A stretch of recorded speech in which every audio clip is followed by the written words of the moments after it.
मध्ये टाकलं, पण त्यानं नाही प्रार्थना बंद केली. बरं, दुसरी गोष्ट, ज्यानं त्याला गुहेत टाकलं तो सकाळी येऊन त्याला दानिएलला विचारतो, दानिएला तुझ्या देवानं तुला वाचवलं का? पण तो रिॲक्ट नाही झाला. महाराज चिरायू असा, महाराज चिरायू असा, हे तुमचं रिॲक्शन असलं पाहिजे. महाराजानं मला सिंहाच्या गुहेमध्ये टाकलं म्हणून माझ्यासारखं जर सिंहाच्या गुहेतनं वाचलो जर असताना सकाळी सकाळी आवाज दिला असता, आता तुझं काही खरं नाही, माझ्या देवानं तर तुला वाचवलं, आता ते सिंह तुझ्या घरातून तुझं घरदार फाडून खाईल. हे नीतिमत्व नाही. इथं चेहऱ्यावरची खून दानिएल दाखवतो, आतून आवाज येतो महाराज चिरायू असा. आणि शास्त्र सांगतं, जेव्हा दानिएल सिंहाच्या गुहेमध्ये आला, ऐका, ज्यांनी त्याचा छळ केला प्रभूनं त्याच लोकांना सिंहाच्या गुहेमध्ये टाकलं, पण दानिएल बाहेर आला आणि ते लोक आतमध्ये मेले. हे नीतिमत्व तुम्हाला वाचवतं. पुन्हा मी तुम्हाला सांगतो, नीतिमत्व जोपासत असताना, धार्मिकता सहन करत असताना तुमची निंदा झाली तर त्याच्यामध्ये वाईट वाटून घेऊ नका. पण चुका केल्यावर जर तुम्हाला शासन झालं तर त्याची देवाकडनं आणि कोणाकडनं कसलीच दखल घेतली जाणार नाही. हे तितकंच खरं आहे. नाही दखल घेतली जाणार. म्हणून चेहऱ्यावरती खून असणार आहे. वाचा पुढं, तेवढं वाचून संपूया पुढे. नीतिमत्वाकरिता ज्यांचा छळ झाला आहे, ज्यांचा छळ झाला आहे ते धन्य, ते धन्य, कारण स्वर्गाचे राज्य त्यांचे आहे. कुणाचं राज्य? स्वर्गाचं राज्य कुणाचं आहे? नीतिमत्वाकरता ज्यांचा छळ होणाऱ्या लोकांचा. कुणाचं स्वार्थी स्वर्गाचं राज्य आहे? छळ होणाऱ्या. माझा छळच झाला नाही, घेऊन जा स्वर्गामध्ये. काय करू तुला तिथे? तू धार्मिकता जोपासत असताना तुझा अपमान झाला, लोक तुला वाईट बोलले, लबाडीने बोलले, हे सगळं तुझ्या बाबतीमध्ये घडलं आणि तू मात्र कुणाला रिॲक्ट झालाय, तुला राग पण आला नाही, तू हसत हसत उत्तर दिलं. लक्षात ठेवा, देवाच्या लोकांचं वैशिष्ट्य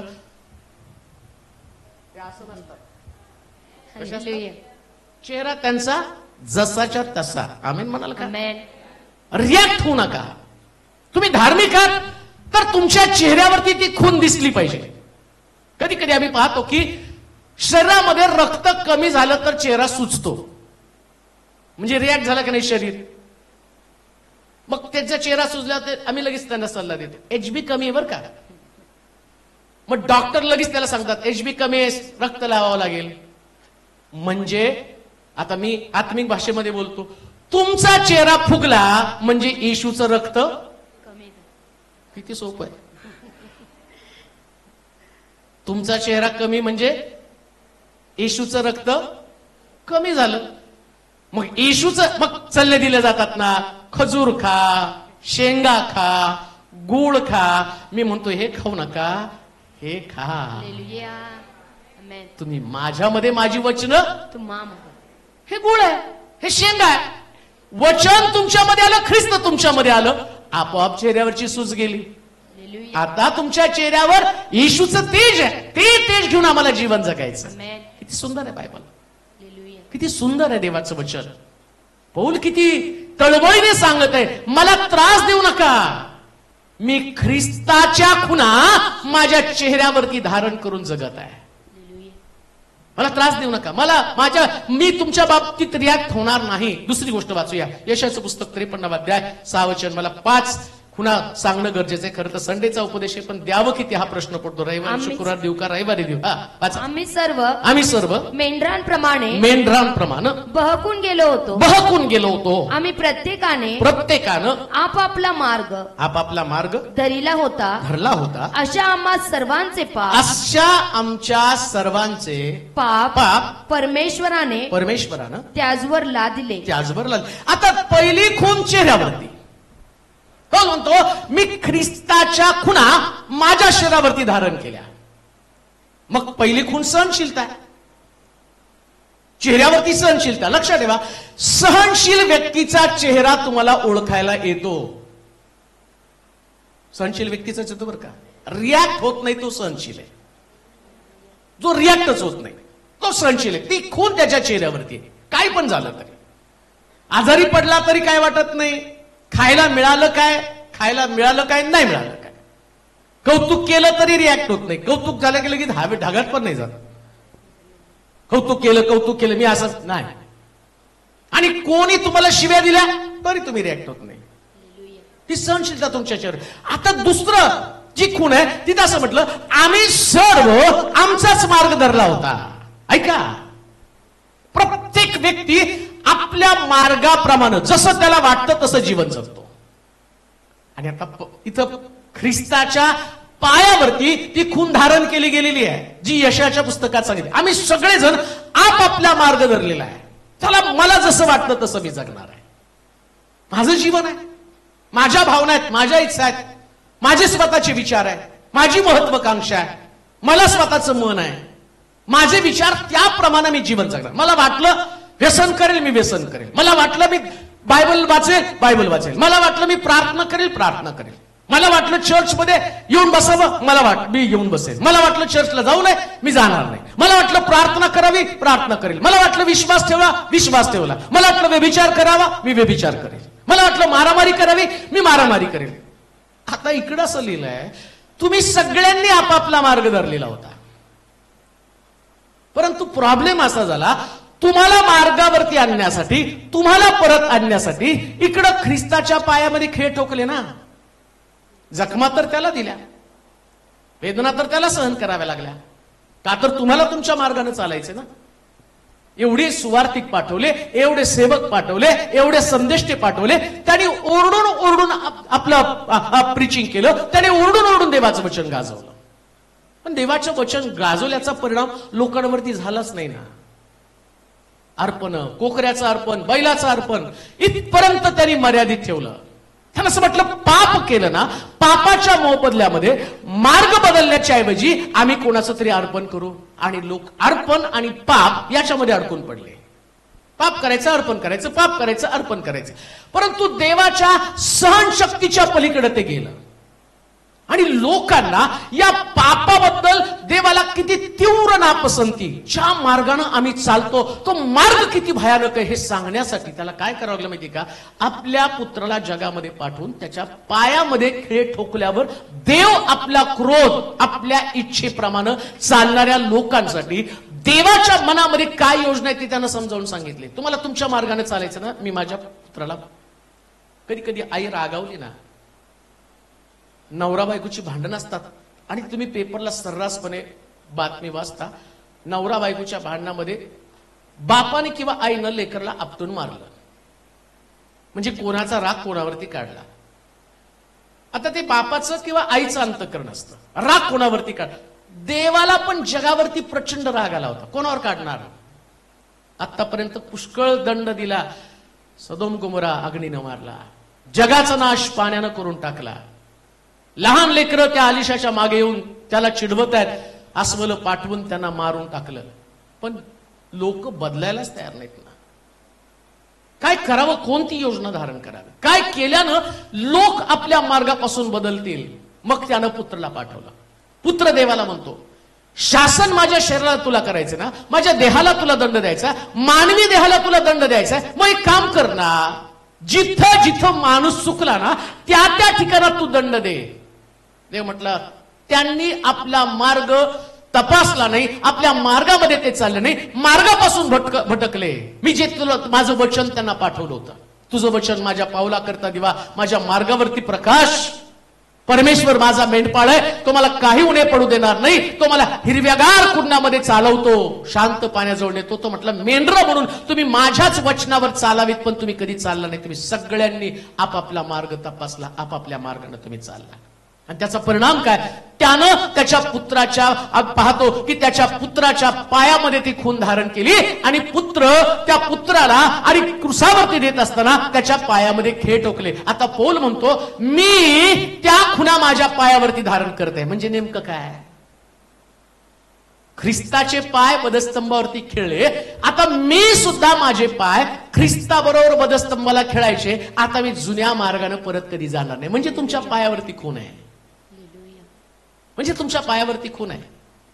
जर तुम्ही त्याच मार्गाने परत चाललेला आहे, जो मार्ग तुम्ही तारणाच्या दिवशी सोडला, ऐका, एक मार्ग तुम्ही धरलेला आहे, एका मार्गाप्रवर तुम्ही चालत आहात आणि तुम्ही तुमचं जीवन तपासायचंय. खरंच ज्या दिवशी मी प्रभूला स्वीकारलं त्या दिवशी माझं अंतःकरण, त्या दिवशी मी जसं प्रभू बरोबर चालत होतो तसंच मी आता चालत आहे का? मी आता दमलोय, मी थकलोय. एवढं सोपं नाही आत्मिक जीवन. फार चढ उताराला तोंड द्यावं लागतं. कधी काही गोष्टींचा पुरवठा होतो, कधी काही गोष्टी कमी असतात, कधी मान सन्मान होतो, कधी अपमान होतो, कधी कित्येक मोहाचे प्रसंग येतात. तुम्ही चालू नये, तुम्ही थकावं, तुम्ही दमावं, माघारी घ्यावी. तसं येशू ख्रिस्ताला डोंगरावरती त्या लुसिफरनं चालू नये याच्यासाठी अडखण आणलं. तसं तुम्हाला प्रत्येक वेळेस मोहाचे प्रसंग येऊन तुम्हाला त्या मोहामध्ये अडकवण्याचा प्रयत्न केला जातो. दाविदाच्या जीवनामध्ये मोह आला, येशू ख्रिस्ता समोर सुद्धा मोह आला. इतका मोठा सॅमसन, या सॅमसनच्या जन्माच्या वेळेस सांगितलं होतं की हा नाझीर आहे, परंतु त्याच्या समोर सुद्धा दलिलीचा मोह आला. मोह असणारच आहे. तुम्ही त्या मोहामध्ये जर अडकून पडला तर तुम्हाला पुढे जाता येणार नाही. मग तो म्हटला, मी माझ्या पायावरती ख्रिस्ताच्या शरीराच्या खुणा धारण करून ठेवल्या. माझ्या पायावरती खुणा आहेत, माझे पाय आता तिकडे जाऊ शकत नाही का? तर मी माझे पाय ख्रिस्ताबरोबर देऊन टाकलेले वधस्तंभावर. तुम्ही नाही तिकडे जात. मग जाता कुठं? तुमचे पाय ज्या शांतीच्या मार्गाने जातात. सुवार्ता सांगणाऱ्याचे पाय किती सुंदर आहे, मनोरम आहे. ज्या व्यक्तीकडं त्याचे पाय पापाकडे जात नाही. ऐका बरं का, शमरोनी स्त्री याकोबाच्या विहिरीवरती येशूला भेटली आणि येशूला तिचं पाप दाखवल्यावर ती परत शमरोनामध्ये गेली नाही, पापाकडे गेली नाही. ती कुठे गेली? शमरोनात गेली. अख्खा शमरोन त्यानं ख्रिस्ताकडे आणला. तिने तिच्या पायावरती खुणा धारण केल्या. आता मी त्या नवऱ्याकडे, दुसऱ्याच्या नवऱ्याकडे गेले नाही, मी ख्रिस्त मला भेटल्यावर माझे पाय आणि ख्रिस्ताचे पाय मॅच करून टाकले. आम्ही दोघांचे पाय एकमेकासारखे केले. माझ्या पायावरती मी त्या खुणा धारण केल्या. तुम्ही देखील तुमच्या पायावरती ख्रिस्ताच्या खुणा धारण करा. त्या मार्गाने जाऊ नका ज्या मार्गाने पूर्वी तुम्ही जाऊन आलेला आहात. त्या मार्गातला नाश तुम्हाला माहिती आहे.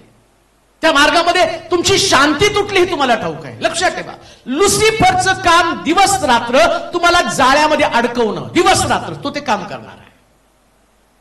मी आज सकाळी बसल्या बसल्या विचार करत होतो, चर्चचा विचार करत होतो, मंडळीचा विचार करत होतो. पुष्कळ सेवक लोक मला भेटतात, त्यांचं डिप्रेशन, त्यांची मंडळीमधली अवस्था. त्यात संजीवन निघून गेलं आणि एकाने मला विचारलं, एवढ्या वर्षाच्या सेवेनंतर एवढं मोठं झील तुमच्यामध्ये कसं काय? आणि मला तोही दिवस आठवला की ज्या दिवशी मी पहिलं प्रीचिंग केलं, एक सेवक तिथं आला होता आणि तो सेवक पहिलं माझं प्रीचिंग त्यानं ऐकलं. तो म्हटलं की आनंद वाटलं, त्यास मी 12वीला होतो. तो म्हटलं आनंद वाटतो की तुझ्यासारखा तरुण पोरगा एवढं भारी प्रीचिंग करतो, परंतु जसा मी तुला आत्ता पाहतो ना तसं आणखीन 10 वर्षानं मला तू दिसला तर मी म्हणेल तू तुझ्यामध्ये झील आहे आणि तो पवित्र आत्म्याच्या द्वारे तुझा संदेश आहे. आणि मी बसून सकाळी तेच विचार करत होता. म्हणलं त्यानं सांगितलं आणि आज एवढे वर्ष या मंडळीला सोलापूरच्या सारख्या ठिकाणामध्ये ठेवून या मंडळीमधलं झील प्रभूनं एवढ्या वर्षात कसं काय टिकवून ठेवलं? याचं कारण एकच आहे, आम्ही आमचे पाय ख्रिस्ताला समर्पित केले आहेत. पाय ख्रिस्ताला समर्पित करा. त्या मार्गाने जाऊ नका ज्या मार्गातनं तुम्ही बाहेर आला. पायावरती खून धारण करा. नाही जायचं तिथं काय झालं तरी. एकदा तिथं गेलं की तुमचं जीवन संपलं. आणि मी बऱ्याच लोकांना पाहिलं, पौल गलतीकराच्या लोकांना पत्र लिहिताना ते म्हणतो, अरे तुम्ही सुरुवात आत्म्याने केली पण शेवट देहानं करू पाहता काय? कित्येक लोकांचं जीवन एक काळ किती टॉपला ते होते, पण आज जर त्यांच्याकडे बघितलं तर सगळं संपलेलं आहे. का संपलं? कारण त्या खुणाच त्यांनी आपल्या पायावरती धारण केलं नाही. त्यांच्या मार्गाप्रमाणे ते चालले. लक्षात घ्या, तुम्ही तुमच्या इच्छेप्रमाणे चालाल त्या ख्रिस्ताच्या खुणा तुमच्या पायावर दिसणारच नाहीत ना. पौल म्हणतो माझ्या पायावर ख्रिस्ताच्या खुणा आहेत. मी मर्यादा घातली माझ्या त्या भरकटण्याला मर्यादा घातली आणि म्हणून ती पायावरती खून आहे. त्यानंतर तिसरी खूण आम्ही पाहूया, योहानाचं शुभवर्तमान 20वा अध्याय आणि त्याची 24 आणि 25 वचन. हा, येशू आला तेव्हा 12तील एक म्हणजे दिदुम म्हटलेला थोमा हा त्यांच्या बरोबर नव्हता. म्हणून दुसऱ्या शिष्यांनी त्याला सांगितलं आम्ही प्रभूला पाहिलं. पण त्यानं त्यांना म्हटलं त्याच्या हातात खिळ्यांचे वण पाहिल्या वाचून खिळे होते. त्या जागी आपले बोट घातल्या वाचून व त्याच्या कुशीत आपला हात घातल्या वाचून मी विश्वास धरणारच नाही. इकडं काय त्या ठिकाणामध्ये असं म्हटलेलं आहे, थोमा म्हणतो जोपर्यंत मी त्याच्या हातामध्ये बोट घालून त्याला तपासत नाही तोपर्यंत मी त्याच्यावर विश्वास ठेवणारच नाही. समस्या विश्वासाची आहे. आणि शास्त्र सांगतं की तो म्हटला मला त्याच्या हातामध्ये बोट घालून पाहायचंय. लक्षात घ्या, येशूच्या हातामध्ये ज्या खुणा आहेत ना त्या येशूनं पुनरुत्थानानंतर सुद्धा त्यांनी आपल्या हातातल्या खुणा बुजवल्या नाहीत. आणि पौलाला याच गोष्टीचं फार मोठं रहस्य वाटतं. त्याला जिज्ञासा वाटते की त्याच्या हातातली खून माझ्या हातामध्ये मला जन्मभर घेऊन राहायची. त्याच्या कुशीमध्ये ज्यावेळेस त्यांनी बोट घातलं हातातल्या आणि कुशीतल्या दोन्ही ठिकाणच्या खुणांचा उल्लेख केला गेलेला आहे. पण आता डोक्यात खुणा नव्हत्या, आता त्याच्या पायामध्ये खुणा नव्हत्या, पण 2 ठिकाणच्या खुणा त्यानं ठेवल्या. कुणासाठी माहिती का? हा जो थोम आहे या थोमाला त्या खुणा दाखवायच्या. ऐका बरं का, पौल म्हणतो की मी माझ्या ख्रिस्ताच्या खुणा माझ्या शरीरावरती धारण करत आहे. जेव्हा तुमच्या हातामध्ये आणि तुमच्या कुशीमध्ये ज्या काही खुणा असतात ना त्या खुणा कोणातरी थोमाला प्रभूवरती विश्वास ठेवण्यासाठी भाग पाडत असतात. काही वेळेस तुमच्या हातामध्ये अशी एक खूण आवश्यक असते की जी थोमासारखे भरकटलेले देवाचे सेवक 12 शिष्यांपैकी एक असणारा शिष्य, जो शिष्य हा येशूच्या आणि बरोबर असणारा किंवा ज्याला येशूनं निवडलेलं. लक्षात ठेवा, हातातली खून का आवश्यक आहे मी तुम्हाला सांगत आहे. कधी कधी काही धार्मिक लोक, देवाच्या वचनाचं शिक्षण घेणारे लोक, प्रभूच्या मार्गामध्ये चालणारे लोक कधी कधी विश्वासातनं पडले जातात. काही वेळेस विश्वासातनं पडले जातात. कोण पडतात? 12 शिष्यांपैकी एक. मी जगातल्या जनरल लोकांसंबंधानं बोलत नाही. ही हातातली खून किती महत्वाची ते तुम्हाला मी सांगत आहे. नंतर तुम्हाला कुशीतल्या खुणेकडे घेऊन जाणार. तसं प्रभू येशू ख्रिस्त उठल्यावर थोमा म्हणतो राहिलेले 10 शिष्य येशूवरती विश्वास ठेवतात. ते म्हणतात नाही मी प्रभूला पाहिलं. तो म्हणतो तुम्ही पाहिलं परंतु मी त्या पद्धतीचा विश्वास असणार नाही. मला त्याच्या हातामध्ये बोट घालून पाहायचंय. काय अर्थ आहे? कधी कधी धार्मिक लोक, ऐका बरं का, मी पाळक आहे, मी देवाचं वचन गाजवतो, माझ्या हातामध्ये जर लोकांनी बोट घालून बघितलं तर त्यांना माझा हात ख्रिस्तासारखा दिसला पाहिजे. हात म्हणजे तुमची कर्म आहेत, काम आहे. तुमचं काम ख्रिस्तासारखंच काम असलं पाहिजे. हात म्हणजे तुमचं काम आहे. समजा तुम्ही देवाच्या मंदिरामध्ये प्रीचिंग करताना मी चांगलं प्रीचिंग करतो पण माझं वर्तनच चांगलं नाही ना, मग थोमासारखे धार्मिक लोक पडणार का नाही? थोमासारखे धार्मिक लोक काय म्हणतात? मला बोट घालून बघायचंय. कसं लोक काय करणार? तुम्हाला टेस्ट करणार आहे. एक व्यक्ती ज्यास पडतो ना तो कोणामुळे पडतो? तर तो तुमच्यामुळे पडणार आहे. धार्मिक लोक तुमच्यामुळे पडणार आहे. म्हणून तुमचं धर्मकृत्य जे आहे ना देवाच्या वचनाप्रमाणे असलं पाहिजे. जसं देव बोलतो तसं जीवन तुमचं असलं पाहिजे. जसं तुम्ही प्रीचिंग करता तसंच तुम्ही दिसलं पाहिजे. म्हणून येशूने आपला हात तसाच ठेवला. त्याची कर्म लक्षात ठेवा. असं म्हटलं की तुमच्या कृत्याचा प्रकाश लोकांसमोर पडतो. असं म्हटलं त्या मिठा संबंधानं म्हटलं तुमची कृत्य म्हणजे तुम्ही पृथ्वीचं मीठ आहे म्हणजे काय? तुमची कृत्य लोकांना दिसू द्या. आमची कृत्य दिसली पाहिजे ना, प्रीचिंग नाही दिसायला पाहिजे. माझं प्रीचिंग खूप भारी आहे. येऊन लोक सांगतात नाही आम्ही तुमच्यामुळे बदललो. मग काय देव म्हणणार आहे हा तू बदलला बरं का, तू लोकांना बदललं. देव म्हटलं तू बदलला का? लोक बदलले ठीक आहे, ते माझ्या वचनाची कमाल आहे. ते काय तू मी गाढवाच्या मुखातनं मला ज्ञान सांगतो म्हणून काय गाढव नाही महत्वाचं. मी त्याला ज्ञान दिलं. तसं देव कोणाला वापरेल काय करेल सांगता येत नाही, पण तुमची कृत्य चांगली पाहिजे ना. म्हणून लक्षात ठेवा हातामध्ये ज्यास खून असते ना त्यास तुमचं कृत्य फार सुधारलेलं असतं बरं का. लोकांनी तुम्हाला टेस्ट केल्यावरती पाल तुमची टेस्ट म्हणजे परीक्षा. इंग्लिशमध्ये सोपं जातं, मराठीत नाही समजत. मग इंग्लिश मधला टेस्ट म्हणलं की आम्हाला खूप बरं वाटतं. अरे टेस्ट नाही, ती काही युनिट टेस्ट नाही, ही कायमस्वरूपी रोज तुमच्या जीवनातली परीक्षा आहे. रोज लोक तुम्हाला तपासणार आहे. तुम्ही धार्मिक आहात का? दलिलीने शमशोनाला तपासलं, एकदा दोनदा तीनदा, शेवटी गेला, काळात गेला. धर्मकृत्य त्याची संपली. पण माझ्या हातामध्ये जर ख्रिस्ताच्या खुणा असतील तर मी किती पण मोहाचे प्रसंग आले तरी मी माझ्या हातामध्ये खिळे ठोकून घेतो आणि म्हणतो नाही, जगणे ख्रिस्त, मरणे मला लाभ आहे. हालेलुया. लोक हात तपासणार आहेत, तुमचं कर्म तपासणार आहे. तुम्ही किती विद्वत्तेने बोलता, किती भारी बोलता, तुम्ही किती भारी गाता, तुम्ही किती भारी वाजवता, याला व्हॅल्यू 0 आहे. हालेलुया. लक्षात ठेवा. मी किती पण भारी प्रिचिंग केलं ना तरी माझ्या प्रिचिंगला त्याचं प्रतिफळ देवानं मला दिलं. मी प्रिचिंग केलं, मग आता आहे का नाही, सगळं माझ्याकडे देवाने भरपूर दिलं. मग देवाने काय द्यायचं बाकी ठेवलं मला? माझं प्रतिफळ. स्वर्ग राज्य मिळण्यासाठी तर हातात खून धारण करावी लागेल ना. म्हणून तर मर्यादेला हात लावायला आल्यावर म्हटलं हात लावू नको, मला बापाकडे जायचंय. पण तो मला म्हटलं तू लाव, कारण तुला परत माझ्याकडे यायचंय. हालेलुया. लक्षात ठेवा, काही लोक तुम्हाला पाहिल्यावर देवाकडे येणार आहेत, त्यांच्यासाठी अडखण होऊ नका. हालेलुया. अजिबात अडखण होऊ नका. तुमचं धर्मकृत्य, तुमचं जीवन लोकांनी तपासल्यावर थोमानं त्याच्या हातामध्ये बोट घातल्याबरोबर म्हटलं रब्बी, गुरुजी तुम्हीच आहात. हालेलुया. लोकांनी तुम्हाला तपासल्याबरोबर म्हटलं पाहिजे की तुमच्यामध्ये ख्रिस्त आहे. ख्रिस्त बायबलमध्ये दाखवू नका, ख्रिस्त तुमच्या जीवनात दिसू द्या. आमेन. तर 4थी गोष्ट वाचूया. योहानाचं शुभवर्तमान 19 अध्याय 34 वचन.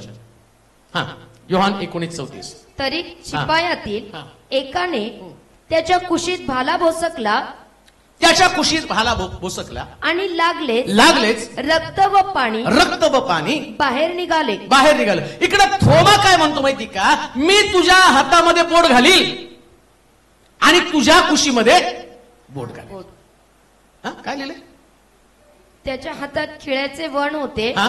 ते पाहिल्या वाचून खिळे होते, हा? त्या जागी आपले बोट घातल्या बोट वाचून घातल्या वाचून व कुशीत आपला हात घातल्या कुशीत वाचून. काय घालणार? हात आणि हातामध्ये काय घालणार? बोट. बघा, सगळ्यात मोठी जागा कुठली असली पाहिजे? कुशी. हात गेला पाहिजे त्याच्यामध्ये. हालेलुया. हातामध्ये काय केलं पाहिजे? बोट. बोट म्हणजे दोष आहे बरं का. बोट दाखवतो त्याचा मी दोष. तुमच्यामध्ये असं हातामध्ये खून असली पाहिजे की लोकांनी बोट दाखवण्याचा प्रयत्न केला तर बोट आत गेलं पाहिजे. हालेलुया. बोट नाही बाहेर राहिलं पाहिजे. असं तुमचं जीवन असलं पाहिजे ना. लोक बोट दाखवण्याचा प्रयत्न करतील पण ते बोटच आत गेलं पाहिजे. हालेलुया. आणि आता तो काय म्हणतो माहिती का? मी तुझ्या कुशीमध्ये काय घालील? हात. तुमच्या शरीरावरती ख्रिस्ताची खून जशी आहे ना तशी खून, कुशीमधली खून. म्हणजे लोक ज्या आतमध्ये हात घालतील ना तर एवढं आतमध्ये जाऊ द्या की त्याच्यातनं रक्त आणि पाणी, 2 गोष्टी आहेत. हालेलुया. रक्त शुद्धीकरण आहे, पाणी जीवन आहे. येशूच्या रक्तानं सगळ्या पापांची क्षमा होती. तसं तुमचं जीवन ज्यावेळेस तुमच्या शरीरावरती, कुशीवरती ज्यावेळेस खून असेल ना तर लोकांनी आतमध्ये हात घातल्याबरोबर सगळ्यांसाठी क्षमा बाहेर पडली पाहिजे. हालेलुया. मग तुमच्या कुशीमध्ये खून आहे ते. आणि नुसतंच त्याच्यामधनं रक्तच बाहेर पडू नये तर त्याच्यातनं पाणी पण बाहेर पडलं पाहिजे. पाण्याचं वैशिष्ट्य काय माहिती का? ते जीवन आहे. असं जगा ना, असं जगा, अशी क्षमा असू द्या त्याच्यामुळं कोणाचं तरी जीवन पुन्हा एकदा त्याला मिळालं पाहिजे. जसं उधळ्या पुत्राच्या बापानं त्याला क्षमा केली आणि बापानं नुसतं त्याला क्षमा, 2 तिथं पण गोष्टी आहेत. खरं तर वेळ आपल्याकडे कमी आहे पण जाता जाता ते 2 पॉइंट तुम्हाला सांगून जातो. उधळ्या पुत्राचा बाप, उधळ्या पुत्र परत बापाच्या घरी आल्यावर त्याच्या बापानं त्याच्यासाठी एक बैल कापला, रक्त सांडलं. आणि दुसरी गोष्ट तो काय म्हणतो माहिती का? माझा मुलगा जो हरवला होता तो परत सापडला, माझा मेलेला मुलगा जिवंत झाला, याला आंघोळ घाला आणि वस्त्र घाला. इकडं रक्त पण आहे, दुसरं पाणी पण आहे, आंघोळ घाला. कारण या दोघांमध्ये जीवन आहे. एक तर क्षमेनं मुलगा मिळाला आणि नुसता मुलगा मिळाला नाही तर त्याच्या बापाने त्याला जीवन दिलं, अंगठी दिली, काठी दिली, पायामध्ये वाहना घातल्या. हे जीवन आहे. आमेन. हे जीवन आहे. असं जीवन जगा, अशी आपल्या शरीरावरती खून धारण करा की त्या व्यक्तीला तिचा दर्जा परत मिळाला पाहिजे. हालेलुया. बापाचं, त्या लेकराचं जागा त्याला परत मिळाली पाहिजे. ते क्रुसावची खून, ते शरीरावरती खून. तुम्ही लोकांना वाचवणारे लोक असा. आमेन. काय असलं पाहिजे? वाचवणारे. वाचवणारे लोक. मारणारे लोक जगात खूप सापडतील, वाचवणारे बना. हालेलुया. धर्माच्या नावानं मारणारे लोक तुम्हाला सापडतील, पण ख्रिस्ताचं जीवन जे आहे ना ते मारणार नाही, स्वतः मरणार आणि लोकांना वाचवणार जीवन आहे. शेवटचा मुद्दा 1:53 आणि त्याचा 5वं वचन, ज्या खुणा त्या ठिकाणामध्ये सांगितलेले. शुद्धता आणि क्षमा 2 गोष्टी बाहेर पडू द्या. या ठिकाणामध्ये पाणी 2 गोष्टीचं दर्शक आहे. एक तर शुद्धता, पाण्याने शुद्ध केलं जातं आणि रक्त आम्हाला क्षमा करतं, तसं आम्ही क्षमा पण केली पाहिजे आणि शुद्ध करण्याचं काम पण केलं पाहिजे. आता तेवढे पॉइंट सांगण्यासाठी जागा वेळ नाही, परंतु शेवटचा मुद्दा 5वी खून आपल्या शरीरावरती आम्ही धारण करायचं. 1:53 खरे पाहिले असता असता तो आमच्या अपराधांमुळे घायाळ झाला आणि आमच्या दुष्कर्मांमुळे ठेचला गेला. आम्हास शांती देणारी अशी शिक्षा त्यास झाली. त्यास बसलेल्या फटक्यांनी आम्हास आरोग्य प्राप्त झालं. आता 5वी खून पाठीवरती आहे. आता काय म्हणतो पौल, मी ख्रिस्ताच्या खुणा माझ्या शरीरावरती घेतल्या, त्यानं कुशीवरती खुणा घेतल्या, कुशीतनं आणि बाहेर कुशीमधनं खून दाखवली, तर त्याच्यातनं रक्त आणि पाणी बाहेर पडलं. म्हणजे पौलाचं शिक्षण जर तुम्ही बघितलं तर पौल लोकांना क्षमा करत होता आणि शुद्ध करण्याचं काम करत होता. ते मग त्याला पत्र लिहिताना पौल काय म्हणतो, पाप करणाऱ्यांचा सर्वांसमक्ष निषेध, म्हणजे तो शुद्धीकरणाचं काम करतोय. एक गोष्ट ध्यानात ठेवा, पापाला कधी झाकून ठेवायचं नसतं. हे खून म्हणजे काय माहिती का? मला पुष्कळ लोक म्हणतात, तुम्ही लोकांना का समजून घेत नाही? अरे खून धारण केली ना, खून धारण केली म्हणजे दाखवता लागेल ना पाप. शुद्धीकरणाचं काम पाणी करतं. पाणीच नसेल तर आता विचार करा, सोलापूरला 4 महिन्याने एकदा पाणी आलं, 4 दिवसांनी आली तर बोंब होती. आणि समजा 4 महिन्यांनी आले तर तुमचे कपडे तरी धुतले जातील का? आणि रोज पाणी आलं तर काय मजा, रोज धुणं धुवावं लागतं नाही का? आणि सोलापूरच्या लोकांचं वैशिष्ट्य काय माहिती का, त्यांना 4 दिवसाच्या पाण्याची एवढी सवय झाली. मध्ये मध्ये त्यांनी सांगितलं की नाही आता आपण रोज पाणी, त्याने कशाला आता रोज धुणं धुवायला लागेल. अशुद्धता एवढी पसंत आहे आपल्याला की धुतलं नाही तरी चालतं, परंतु येशूच्या कुशीत भाला भोसकला की धुतलं. म्हणून प्रत्येक संदेश हा लोकांना धुणारा संदेश असला पाहिजे. Hallelujah, hallelujah. साबण लावून आपटून तसं नाही, चांगला धुणारा संदेश पाहिजे. संदेशामध्ये धुतलंच गेलं नाही, तू चांगला आहे स्वर्गात जाणार आहे म्हटलं, हे मळके चळके स्वर्गात कसे चालतील? म्हणून कुशीतली खून काय करते, शुद्धीकरणाची काम करते. म्हणून म्हटलं त्याला वेळ पाहिजे असतो. शेवटचा मुद्दा जाता जाता सांगतो. तिथं असं म्हटलं, त्यानं पाठीवरती खून धारण केली. पाठीवरच्या खुणीचं वैशिष्ट्य काय? त्याला प्रत्येक फटका जो बसला, या फटक्यानं मला आरोग्य मिळालं. आता पौल म्हणतो, माझ्या पाठीवरती ख्रिस्ताचं आरोग्य घेऊन मी फिरत आहे. ऐका, येशूच्या पाठीवरची खून माझ्या पाठीवरती आहे. मग माझ्या पाठीवरती येशूच्या फटक्याची व्रण आहे.